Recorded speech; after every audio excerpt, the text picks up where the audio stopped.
This conference will now be recorded. Hello everyone.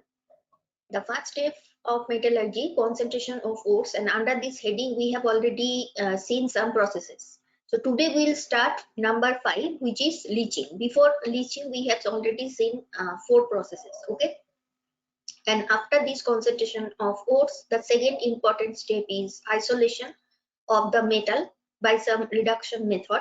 And under this heading also there will be several methods. Okay. So under concentration of ores, now we are going to discuss leaching. So in this process, what happens when the ore is soluble in some suitable solvent, then only we can perform this process. And the powdered ore, it will be treated with some reagents which dissolve the ore, leaving behind impurities. So as the impurities are not soluble, we can easily remove it by filtration. That is, the filtered part, it will contain the ore, and in the residue part, there will be insoluble impurities. Then leaching method, it is used for what type of metals? Here we have examples: aluminium, silver, gold, etc. Now we will take particular example, which is leaching of aluminium from bauxite. Now bauxite is the principal ore of aluminium. Okay, and this leaching process of aluminium from bauxite, this process is also known as Bayer's process. So you have to remember the name of this process, because in question sometimes process name may be asked, or if it is rather than saying that write the equation of leaching of aluminium from bauxite, suppose if it is mentioned write the equations of Bayer process. So you have to know what is which metal is actually involved under Bayer process. So that is why the name of this process, sometimes there is some specific name, not always. So if there is some specific name, we have to remember that.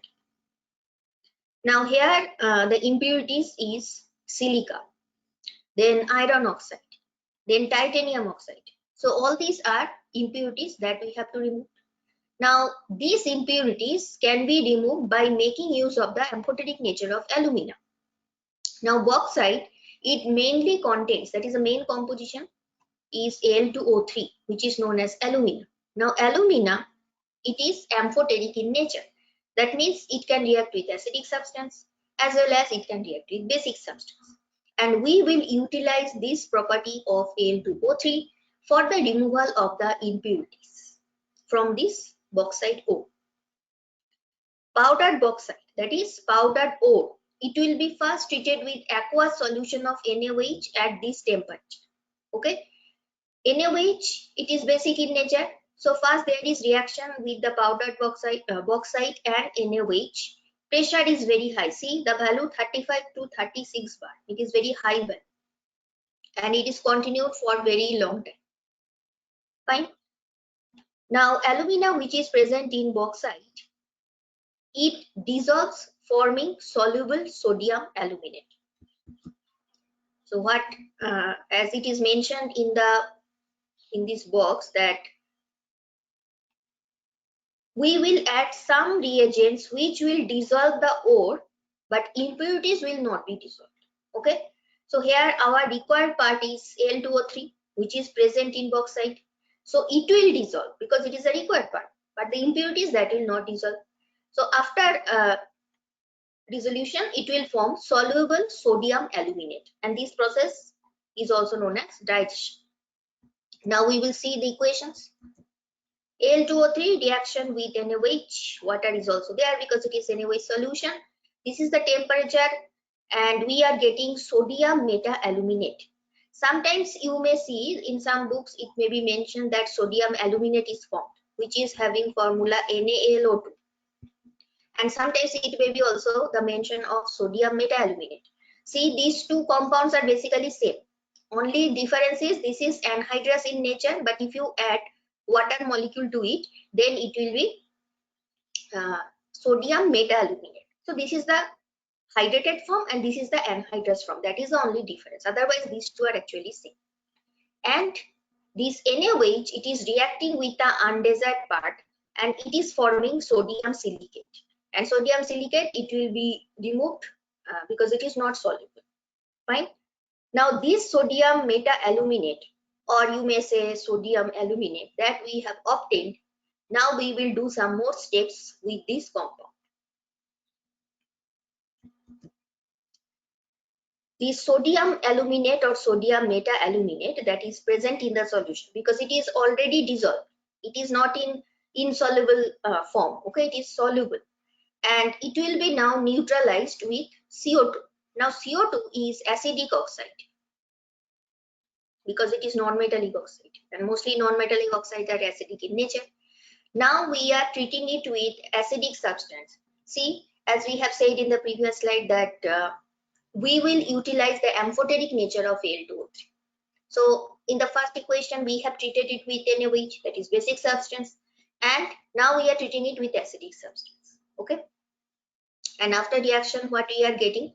We are getting hydrated Al2O3. Why it is hydrated? Because water molecules are also attached and it will be precipitated. That is why this type of sign is there. And sodium bicarbonate side product. A small amount of freshly prepared sample of hydrated Al2O3. Now, suppose we have already in our hand some freshly prepared sample of hydrated Al2O3, that is Al2O3H2. Okay, so this will be added in very little amount to the solution, and this is for seeding purpose. Now, seeding is basically it is as if assisting in precipitation process. So if you are not doing this seeding process, then precipitation will take time. It will take long time. Okay, so that is why if we can add very little amount of freshly prepared sample of hydrated Al2O3, then it will act as seeding agent and it will enhance the precipitation process. It will be faster, and ultimately this hydrated Al2O3, if we heat it at very high temperature, look at the value 1473 Kelvin, it is very high value. Then finally water molecules will be removed and we will get alumina without any water molecules. That means it is now in anhydrous form. How we can do leaching for silver and gold? We have already seen that three metals normally leaching is done: aluminium, silver, gold. Aluminium by Bayer's process, all the reactions we have already seen. Now we will see the next two metals, silver and gold. And for this we are doing a common method. We are applying a common method which is cyanide process. So why it is called cyanide process? Because in this case the respective metal will be leached with a dilute solution of NaCN or KCl in presence of air. That means in presence of oxygen. Now metal that will be obtained later, that is by replacement. But first we will see how this NaCN, it is reacting with the metal. Okay, here we have 4M. This M may be Ag or Au. It is treated with Cn minus. It is aqueous, so water is also there, and in presence of air, that means oxygen is there. This type of complex is produced and the medium is basic. Now this complex, it is treated with zinc, and zinc is acting here as reducing agent, and now it is converting this complex, that is it is converting this M from its oxidized state ultimately to the metallic state, which is that is solid form of the metal. Okay, so now it is pure, and this is the line for the second equation, that is the metal is obtained later by replacement. So this is actually replacement because zinc is replacing this metal, and now we are getting cyanide complex of zinc and the reduced metal. Fine. We have a question which is related to this process. Al2O3 was leached with alkali to get X. Next, the solution of X. On passing of gas Y, it forms Z. We have to find out X, Y, Z respectively. In the options, first option X is given this sodium metaluminate, and see in both option 1 and 2 it is same X. Then Y is CO2, here it is SO2. Option 3 again SO2 and CO2.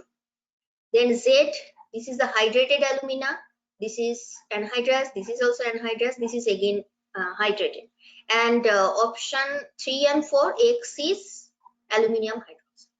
Okay, so first what we have seen in Bayer's process, that Al2O3, it is treated with alkali, that is sodium hydroxide solution, and first we will get sodium metaluminate or sodium aluminate. That means here X will be this one, not AlOH whole 3.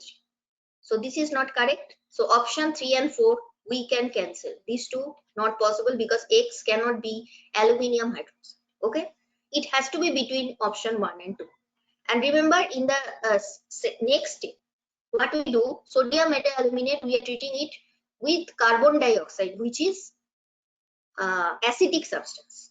And this carbon dioxide, it is reacting with X, that is X plus Y, where X is NaLOH whole 4 and Y is CO2. The solution of X on passing of gas Y, now we are getting Z. Fine. Now see, if we know that Y is CO2, but we have already cancelled option 3 and 4. Now among option 1 and 2, X is same but Y is different and CO2 is the answer. So it will be the correct answer. That is, even if you are not sure about the nature of Z, then also you can choose the correct option, which is option 1, because sulfur dioxide is not used. It is carbon dioxide which is used. Fine. Now after concentration of ores, which is the first step basically, the next important step for metallurgy, there are total 3 steps. First is concentration of ores, and we have seen 4 to 5 methods. Next step, isolation of metal from its concentrated ore. And in this step, basically what we'll do, the metallic form we will get from the corresponding sulfide salt or oxide salt or carbonate salt. Okay, and different methods are there. It is not that it is a single method. So we will see them one by one. To extract metal from concentrated ore, it must be converted to a form which is suitable for reduction to metal. So our main purpose here is reducing the metal from its oxidized state to the metallic state, because it is in the form of oxide or sulfide. That means it is in some oxidation state. Depending on the metal, it may be +1 +2. So suppose it is M plus or M2 plus or M3 plus. Okay, and what is we are going to do, we will reduce it in presence of some reducing agent and we will get the metallic form. That means now it is zero oxidation state. Okay, but after concentration of ores, the species that you have obtained in the salt form, that is the metal it is in oxidized state, directly we cannot use a reducing agent on it. Sometimes it is necessary that for this step, that is isolation of metal, it will be first converted to a form which will be reacting with reducing agent in a better manner. So that is the purpose. First we will be converting this to a form which is suitable for reduction to the metallic form, and the reducing agent will be there, different reducing agent. Now oxides are easier to reduce compared to sulfide. So suppose you have any metal oxide and you also have metal sulfide, and you are using the reducing agent. So reducing agent, if it is the oxide salt, it will react with the reducing agent in a better way. So that is why oxides are easier to reduce compared to sulfide ores, and that is the reason sulfide ores will be converted to oxide ores. And isolation of metals from this concentrated ore, two things possible. First is conversion to oxide and reduction of this oxide to metal. Okay, so if it is in some sulfide form, we will convert it to oxide form, because only in oxide form reducing agent can act better. Okay, so how we will convert to oxide? Here we have a method which is known as roasting. This process involves removal of excess sulfur which is contained in sulfur ore. That means the metal will be in some sulfide salt form. And how we will do so? By heating in an excess of air. Air means what? Presence of oxygen. And that is why now the metal sulfide is converted to metal oxide. And here oxygen, which is basically coming from air, that will react with this sulfur and ultimately it will form the sulfur dioxide. And remember, this process must be performed below the melting point or the fusion temperature of the metal sulfide. Okay, this is the condition must be maintained. And sometimes some external substance maybe we have to add. It is not compulsory. So that is it is mentioned here, with or without the addition of an external substance. Advantage of roasting process. In this method, you can remove excess of sulfur in the form of SO2, that is volatile oxide, and metal sulfide. Here it is converted to metal oxide, which will be reacting with reducing agent in a better way. Okay, we have some examples. See, sulfide salt of zinc. You are roasting it in presence of air, and now it is converted to oxide, and oxygen is reacting with sulfur. It is forming sulfur dioxide. ZnS.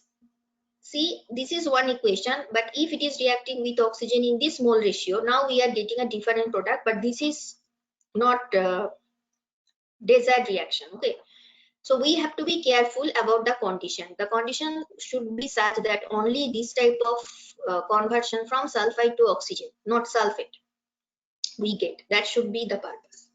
Then sulfide of copper. Here oxidation state of copper is +1. It is not Cu2 plus salt, it is Cu plus 1 salt, that is Q plus. Reacting with oxygen and it is converted to oxide and SO2 is formed. Then sulfide salt of iron, 11O2, and we are getting Fe2O3. HGS. HGS, that is mercury sulfide, it is also converted to oxide, and arsenic sulfide, it is converted to the corresponding oxide. So these are some of the examples of roasting method. It is basically the conversion of sulfide to the metal oxide. Now after roasting, we have calcination. So in calcination, here also we will see we are not using any sulfide salt here. Try to understand the difference with roasting. In calcination process, we will take any hydrated oxide, suppose Al2O3xH2, which is hydrated oxide, and we will heat it in such a way so that these excess water molecules are removed and you can get the anhydrous form. And you can also take some carbonate salt, and if you are heating it, CO2 will be removed, and it must be done below the melting point.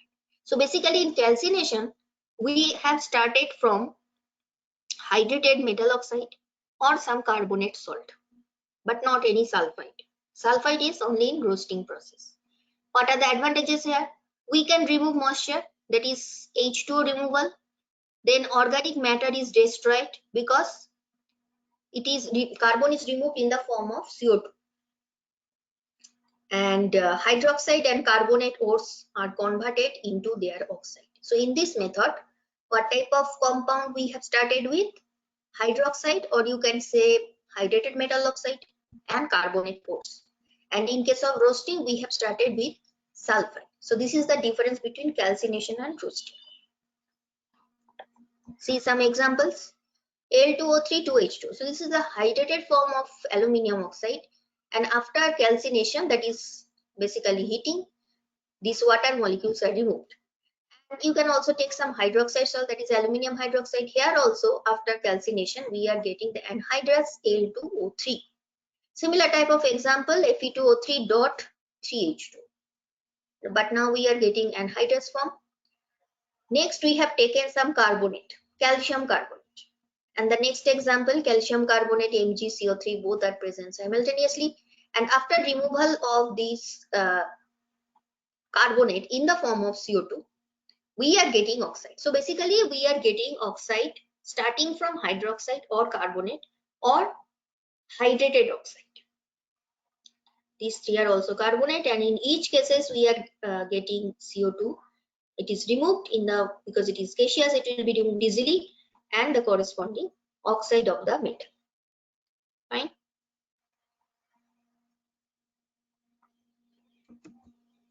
We have a question which is related to calcination process and roasting process. The process of calcination and roasting in metallurgical industries respectively can lead to global warming, which is for calcination, because first process is calcination, second is roasting.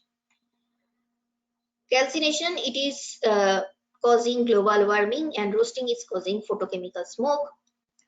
Then again the same term which is for calcination, but for roasting now we have acid rain. Then photochemical smoke in option, both option 3 and 4 for calcination, and for roasting in option 3 it is ozone layer depletion and global warming. Okay, now remember what are calcination and roasting process and what type of side product you are getting. So when it is calcination, the side product that we are getting, remember, it is CO2, and in case of roasting, the side product that we are getting is SO2. Now SO2 when reacts with water, it forms acid H2SO3, and this is present in, that is in presence of H2O means it mixed with the water of rain, and ultimately it forms H2SO3, which is acidic in nature. That means it will lead to acid rain, and acid rain, it is present only in option 2. See, it is not present in any other options. So if we are sure about this, that is only the roasting, then also we can choose the correct option, which is actually option 2. But here we have to know that why CO2 is causing global warming. We know there are some greenhouse gas which are responsible for global warming, and in this method what happens actually, so suppose there is atmosphere with lower CO2 level and higher CO2 level.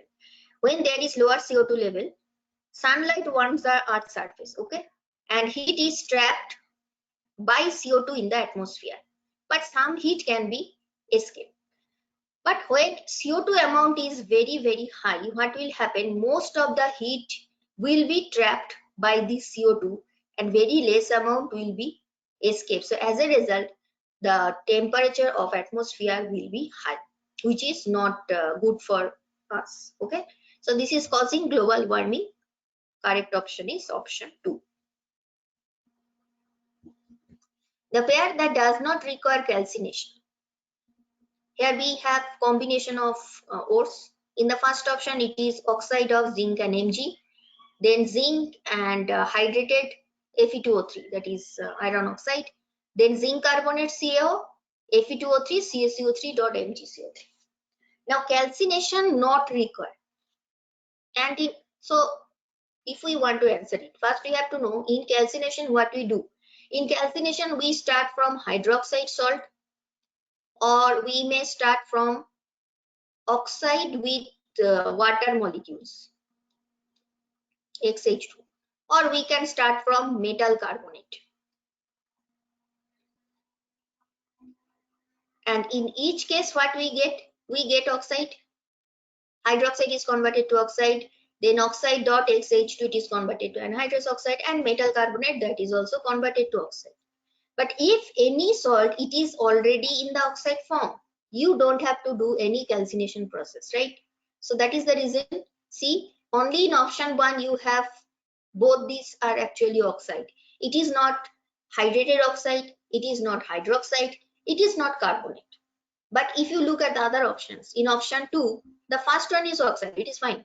But the second one is hydrated oxide. So calcination is required. Then option 3, CaO, it is already oxide, but for the first one you require calcination. And in option 4, it is already oxide, but for the second one you need calcination. But we have to choose that pair where both the compounds you don't have to do any calcination, which is possible only in option 1. So this is the correct option. Option 1. It is already in the oxide form.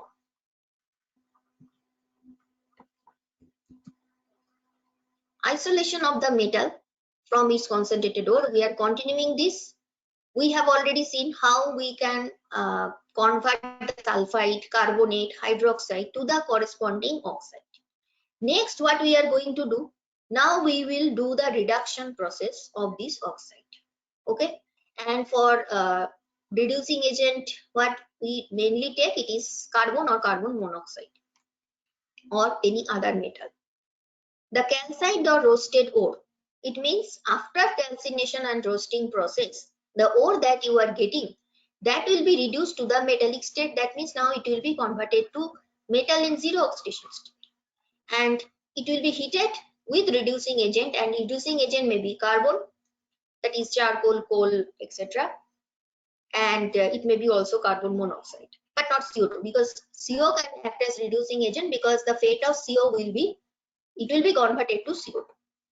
So CO can act as reducing agent, or it may be some other metal which is more electropositive. That means another metal means if your oxide is MXOY type of, suppose if it is Al2O3, that means MXOY type, and you are treating it with some other metal, and this other metal that must be more electropositive than this M. So if the other metal is M prime must be more electropositive than the M, because ultimately M from its oxidized state, it will be converted to metallic state, and M prime, that will be converted from metallic state to some oxidized state. That means it must be reducing in nature, and it is possible, it can reduce only if M prime is more electropositive.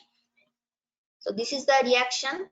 Suppose if the reducing agent is C, MXOY reacting with YC, we are getting carbon monoxide and XM. So C is converted to CO. And if you have started with CO plus MXOY, then it will be converted to CO2. Okay. And if you have started MXOY plus, suppose there is another metal which is more electropositive you are using. Now M from oxidized state, it will be 0, and M prime will be converted to the oxide, that is M prime oxide, because we don't know what is the balancing, so better in general form we are writing M prime oxide. Some metal oxide get reduced easily, while others are very difficult to be reduced. Fine. Now, what is the thermodynamic principle behind this reduction process? Some metal oxide get reduced easily, but others are difficult. So why it is so? To understand the variation in temperature requirement of thermal reduction. Thermal reduction means it is also called pyrometallurgy, because the word pyro is related to heat. Okay. So thermal reduction or pyrometallurgy, it is observed that there is variation of temperature. So depending on this type of metal, what type of metal oxide you have taken, different temperatures will be required. But how you will be able to know that when temperature should be low, when it should be high? All this information we can get if we know what is the thermodynamic principle. Okay. So to predict which element will be suitable as the reducing agent for a given metal oxide. So whether it will be carbon or carbon monoxide or some other electropositive metals, which reducing agent will be suitable? How we will know that? That you can understand only if only by the Gibbs energy interpretations. Now, what is Gibbs energy interpretation? That is, there are basically two reactions we have to do. One is MXOY, that is converted to the metallic zero form, and the reducing agent that we are using, that will be converted to the oxidized form. So if this is equation 1, and the reducing agent, now it is converted to some, suppose if it is C, it will be converted to C. So this is equation number 2. So these two equations we will combine in such a way so that we can get the overall reaction. Okay. And for these two reactions, suppose for the equation 1, you have one del G1 value, and for the equation 2 you have another del G2 value. So if we add these two values, the overall del G that we will be getting, that must be negative. Then only the reaction will be feasible, that is spontaneous. So Gibbs energy interpretation we have to do, and that is possible by using this equation.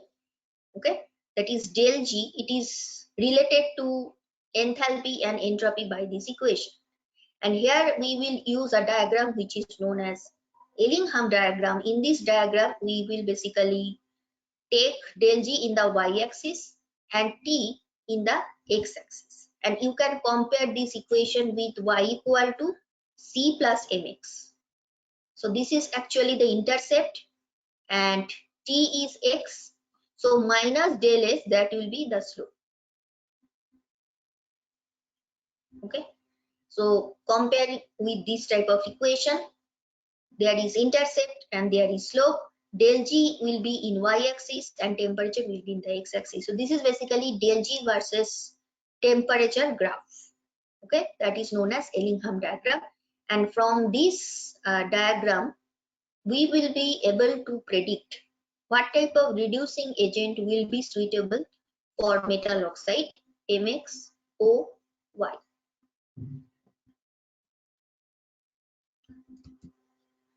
So Ellingham diagram, what we do, the process of interpretation, that is interpretation of del G, it involves coupling of two reactions. As I have mentioned, one reaction is conversion of the metal oxide to the metallic zero form.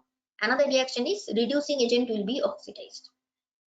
So sum of their del G value, we will consider its sign as well as magnitude.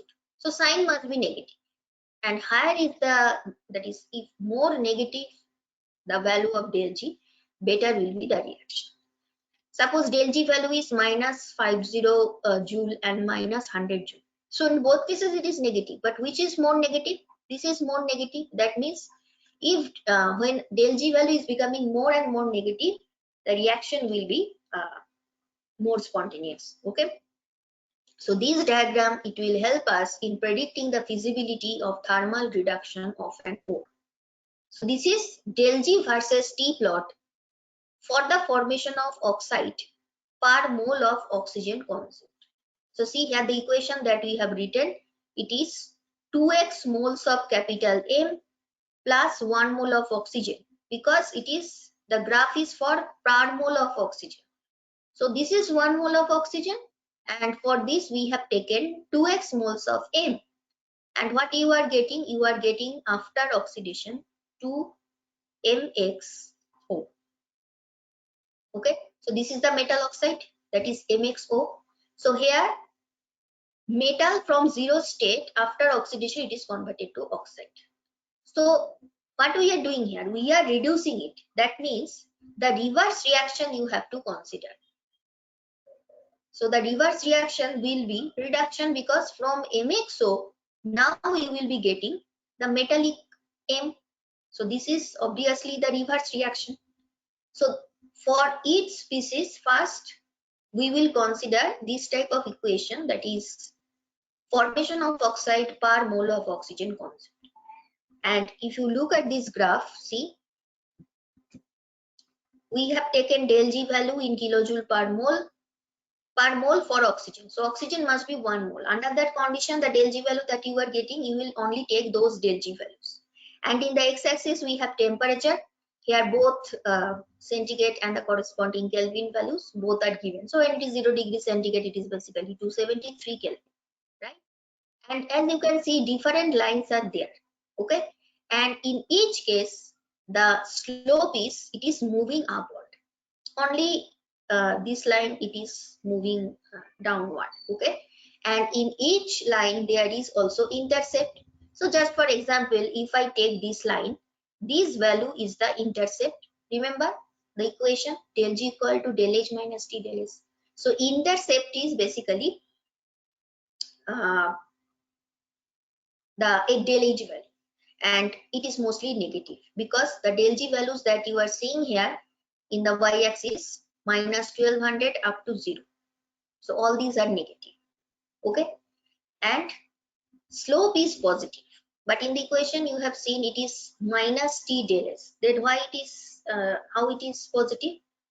See, when we are considering this reaction, 2x M and O2, you are getting only one species. That means here entropy is negative.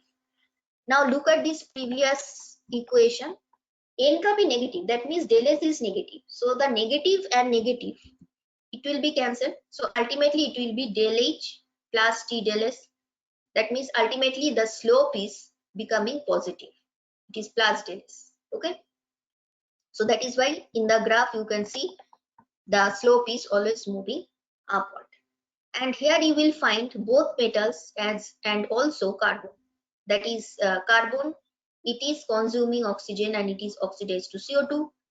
And another equation, it is consuming oxygen, it is converted to CO. That is, it may be oxidized to CO2 or CO. Then CO taking oxygen, it is converted to CO2. Okay. And for all these equations, it is always the oxidation. That is, it is reacting with oxygen and it is forming the oxide. But when we will take two reactions, so suppose you are taking these two reactions, aluminium plus oxygen equal to L2O3, Mg plus oxygen equal to MgO. Now suppose Mg will be reducing aluminium. Suppose you want that reaction and you want to know whether it is possible or not, whether it is spontaneous or not. So for that, what we will do? Magnesium here will act as reducing agent. That means this equation you will take directly. And suppose the temperature is somewhere around 800. So if you draw a line, it will cut at these 2 points. So the corresponding del G value, it will be somewhere here. And for aluminium, it is minus 900. But here we are trying, we want to use Mg as reducing agent. That means the ultimate reaction will be Mg plus Al2O3. It is converted to, I am not balancing it, just writing arbitrarily. It will be converted to MgO, that is the oxide. From 0 oxidation state, now it is +2, and from aluminium from +3, now it is in metallic form, that is 0 oxidation state. So we want this reaction. So you have to couple these two reactions in such a way so that you can get this reaction. So oxygen will be basically cancelled. And how you can get this reaction? If you are considering the reverse reaction and then you are adding it directly to this reaction, then only you can get this overall reaction. Okay. Now, as it is this reaction we are taking directly, the corresponding value at 800 degrees centigrade, it is around minus 900 something. Okay. And for aluminium, as you are taking the reverse reaction, so we have to consider plus 900 rather than minus 900. So ultimately, when we are adding these two equations, it is basically plus 900 plus this value. Suppose it is minus 980. So overall value is negative. That means it is possible. That means at 800 degrees centigrade, Mg can reduce Al2O3 to Al. And there is very simple trick by which you can easily predict is that you don't have to do all these detailed calculations. Just look at the line carefully. Suppose if it is asking that at 400 degrees centigrade, is it possible that Mg will be acting as reducing agent? Yes, it is possible, because this line, that is the line for magnesium, that is a species which you want to use as reducing agent, that line must be present below. Okay, so if we consider the point A, in the zone left hand side of A, in whatever is the temperature, that is starting from 0 degree up to 1200, point A, whatever temperature it is, aluminium oxide, it will be converted to aluminium by the reducing agent Mg. But if it is greater than 1200 degrees centigrade temperature, now the line of magnesium is above the line of aluminium, and now Mg cannot act as reducing agent. Now aluminium will act as reducing agent. So just you have to follow that which line is below, and that particular species will be able to act as reducing agent. So when it is below 1200 degrees centigrade, Mg will be acting as reducing agent. And if it is greater than 1200 degrees centigrade, that is beyond the point A, now aluminium will be acting as reducing agent, because now the aluminium line, it is below magnesium. Okay. As del G becomes less negative at high temperature, each line slope upwards. See, as we are moving towards right hand side, that is as we are increasing the temperature, most of the lines there is upward movement. Only there are some exception, and each plot line is straight line. Most of them are straight line, but sometimes you can see there is sudden break, right? And why it is happening? Just take the example of Mg. At this point, there is a change in the slope, right? So why it is happening? Except some lines where the change in phase is occurring. So if in this temperature, suppose at this point the slope is changing, this is the corresponding temperature. So at this particular temperature, there must be some phase change. Phase change means either it is converted from solid to liquid or from liquid to gas, because you are increasing the temperature. So if there is this type of phase change, that is actually the reason why there is some change in the nature of the slope. Fine. So this is all about Ellingham diagram, and how we can predict whether some particular reaction is possible or not. After discussing this problem, idea about Ellingham diagram, it will be more clear. The question is asking that can aluminium act as reducing agent for reduction of magnesium oxide to magnesium? Temperature 2273. That means it is 200 degrees centigrade. Just draw a line. It is cutting at these 2 points. Okay. Now if we join this point, it is somewhere around here. Okay. And if you are drawing this side, this line is for aluminium, this is for magnesium. It is cutting somewhere here. So one is, it is already given the value, that is for aluminium. See, it is converted to the oxide. For that the value is given, because all these reactions are oxidation reaction. Okay, minus 700 kilojoule, this value. And here MgO is reduced to Mg. So the reverse reaction is given, not this reaction is given, the reverse one is given. So that is why, though the value is minus, actually it is, though from graph it will be to some extent difficult to understand, but here directly the values are given. You don't have to take the values from the plot. See, it is plus 600, because you have already reversed the equation. So that is why it is given in plus. Now, as if you just apply the simple trick, that if the line is below, okay, then here at 200 degrees centigrade, that is 2273, aluminium is below the line of magnesium. So here aluminium can act as reducing agent. But if we want to know how, what will be the calculation, it is basically, suppose this is equation 1, this is equation 2, and what we are doing, if we add these two equations, what we will be getting? We will be getting 4/3 aluminium, these two will be cancelled, then 2 Mg plus 2/3 into O3. You can take here 2 common, but that is not the problem, because del G value, if you change this coefficient, it will not change. Okay. So these two values, if we add 600 plus minus 700, overall del G value will be minus 100. That means here the overall value is negative. So this reaction is possible. Fine. Though without calculation, from just looking at the graph, you can understand that aluminium can act as reducing agent. But if in the question graph is not given, then you have to do the calculation, right?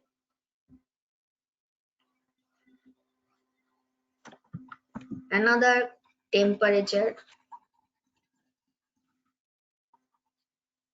The second question is asking that can aluminium act as reducing agent for reducing MgO to Mg? Again the same question, but what is the difference? Now temperature is different. Now it is 1073. 1073 Kelvin, it is below 1200, that is below 1473. So only at below this temperature, whatever temperature you take, that is left hand side of this point, aluminium cannot act as reducing agent, because now see the line of aluminium, it is just above Mg, and values are also given here. As you are using aluminium as reducing agent, so it will consume oxygen. The value is given in minus 900. If we draw a line here, this is somewhere here, that means minus 950. But as we are considering the opposite reaction, see it is not Mg plus O2 equal to MgO, it is MgO to Mg plus O2. That means if the value is minus 950, we have to take the positive value. And for aluminium, it is directly the oxidation we are considering, so it is minus 900. This here. Now if we combine these two, del G, it will be 950 plus minus 900, and see this value is positive. So here reduction is not possible. So in the first case it is possible, here it is not possible, because the overall del G value is not negative. And when it is negative, higher is the negative value, better will be the reaction. That is spontaneity will be better. Okay. Same type of question again we have. Can aluminium act as reducing agent for reduction of ZnO to zinc? So this process is reduction. Temperature 1473. That means around this. Remember here graph is given, but in question you may not get graph always. Okay, in that case you have to do the calculation. Now ZnO is converted to Zn, and here del G values are given for these two reactions, and see both are oxidation reaction. But as you are using aluminium as reducing agent, so you will take the second equation directly, and first equation you have to reverse it. Okay, so if it is reverse, that is 2ZnO converted to Zn plus O2. Now the del G value, suppose it is del G1, it will be plus 300, and for the second one, that is del G2, directly we will take the value which is minus 850. Okay, though from graph you can easily understand aluminium line is far below than Zn line, so obviously it will act as reducing agent. It is possible that it will act as reducing agent, but suppose graph is not given, simply the question is given, then what you will do, you will reverse this reaction number, equation 1 and then 2. So reverse of equation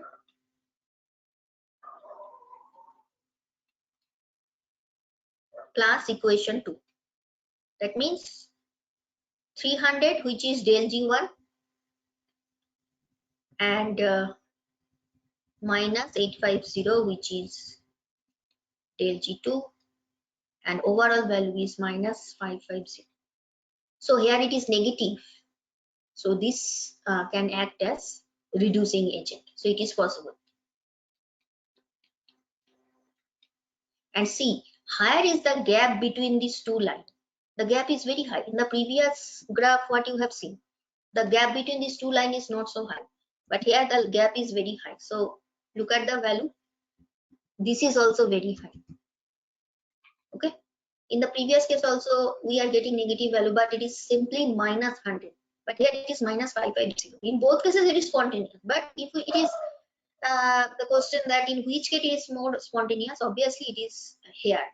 Okay, and next we will see some limitations of Ellingham diagram.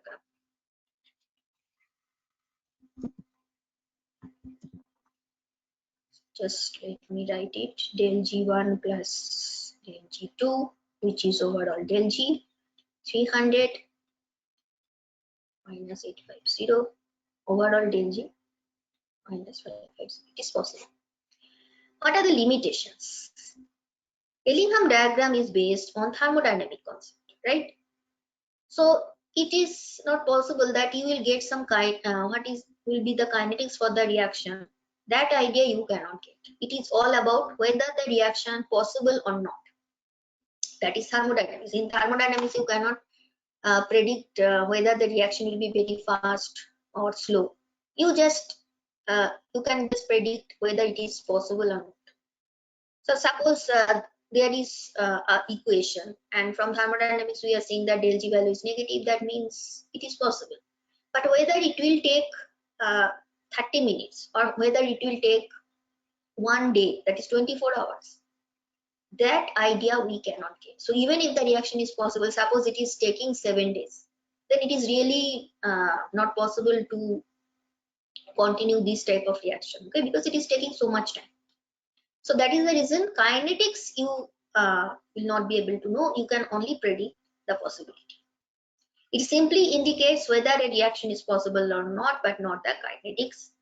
And as it is only thermodynamic concept, that means here we are taking the assumption that reactants and products, they are always in equilibrium. That is why thermodynamic concept we are applying. But it may not be the case always. It may be that the reaction is not in equilibrium. It is a completely irreversible reaction. So in that case, also Ellingham diagram will not be able to apply. So these are the limitations of Ellingham diagram.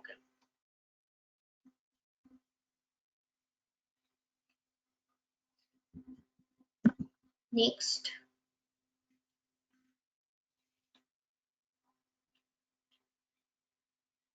here we have a question which is related to Ellingham diagram. The question is saying that an Ellingham diagram provides information about the conditions of pH and potential under which species is thermodynamically stable. But in the Ellingham diagram, what we have seen, it is del G versus T graph. So it has nothing to do with the pH. So the first option is not correct. Ellingham diagram, it doesn't provide any information regarding pH. Second option, temperature dependence of standard gives energies of formation of some metal oxide. Okay, so this is actually del G versus T graph for the reaction like this. That is, there will be some metal oxide, suppose MXOY, and it will react with oxygen and it will be, sorry, it is metal, and it will be converted to the metal oxide. So for these reactions, the del G versus T plot is actually the Ellingham diagram. So this option is basically correct. Third option, why it is not correct? It is saying that pressure dependence of standard electrode potential of reduction reaction involved in the extraction of metal. But here we have not discussed anything about standard electrode potential and its pressure dependence. It is simply related to del G and T. So this is also not correct. And kinetics of the reduction process, remember in the last slide, in the limitations what we have seen, it cannot give any idea about the kinetics. That is how much time it will take. It can only give the idea whether it is possible or not the time. So kinetics of the reduction process, we cannot get any idea. So this is also not correct. Okay, here correct option will be, it is del G versus T. Now we have here some more information. Ellingham diagram. It is a graph of del G naught versus T of any metal or element, because you have seen that it may be that metal reacting with oxygen, it is converted to metal oxide, or sometimes this type of other elements may also be present, CO2 or Cl. Now based on this equation, if you compare with y equal to C plus mx, here del H is negative, that is exothermic. Del S is also negative because from two species you are getting one species, so entropy is negative. Negative entropy and negative sign, ultimately it is positive, and that is the reason that nature of the graph, it is always most of the time like this. This is the intercept which is negative because all these del G values in the y-axis all are negative, but slope is positive. Okay. So graph will be a straight line with negative intercept but positive slope. Fine. Another problem which is also based on Ellingham diagram. Here we have a plot which is given in the equation question, and it is asking that according to the following diagram, A reduces BO2, which is oxide of B, when the temperature is less than 400 degrees centigrade, greater than 400 degrees centigrade, greater than 1200 but less than 1400. That is in between these two values, and lesser than 1200 degrees centigrade. Now A reducing BO2, that means what? BO2 will be converted to B plus O2, and it is plus. A that will react with O2, it will be converted to AO2. So basically these two reactions, if we consider, if it is equation 1, if it is equation 2, then this equation, it is basically reverse of equation 2.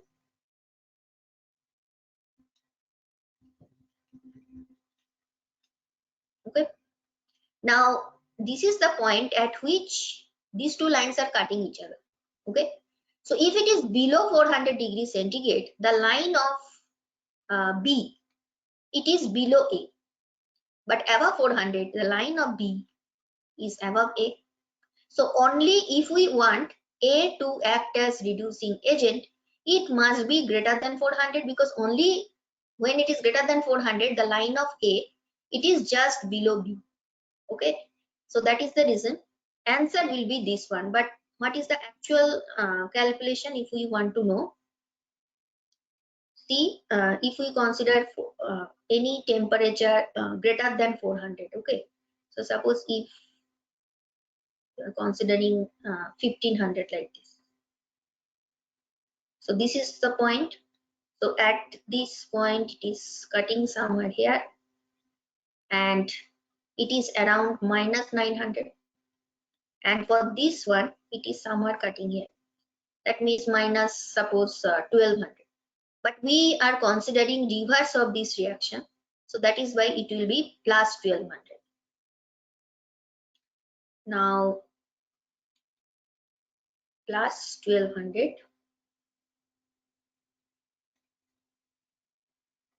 so it is B. Okay, we have to consider minus 900, which is for B. This we have to take the opposite value, that is plus 900 for this equation. Okay, because this line, it is for B, and the second point, which is around minus so it is minus suppose 1100, so it is be like this, and overall value, that is actually negative. That means here A will be able to reduce BO2 to B. Okay, but as here directly the graph is given, simply look at the graph and you will be easily it will be easy to understand that as the A line is below the line of B when it is greater than 400 degrees centigrade, because if it is below 400, now the line B is below A, so here B will act as reducing agent, but if it is greater than 400, A will act as reducing agent, so correct option will be option 2. Okay. Next day we will see the reduction method. Okay, that is reduction by carbon, or it may be reduction by some other more electropositive elements, and what is the general principle behind this reduction reaction, that is whether that is a particular species it can act as reducing agent or not. That idea you will get from Ellingham diagram. So now we know what is Ellingham diagram, and next day we will see how using this Ellingham diagram we can do the reduction reactions. Okay, so that is all about this class.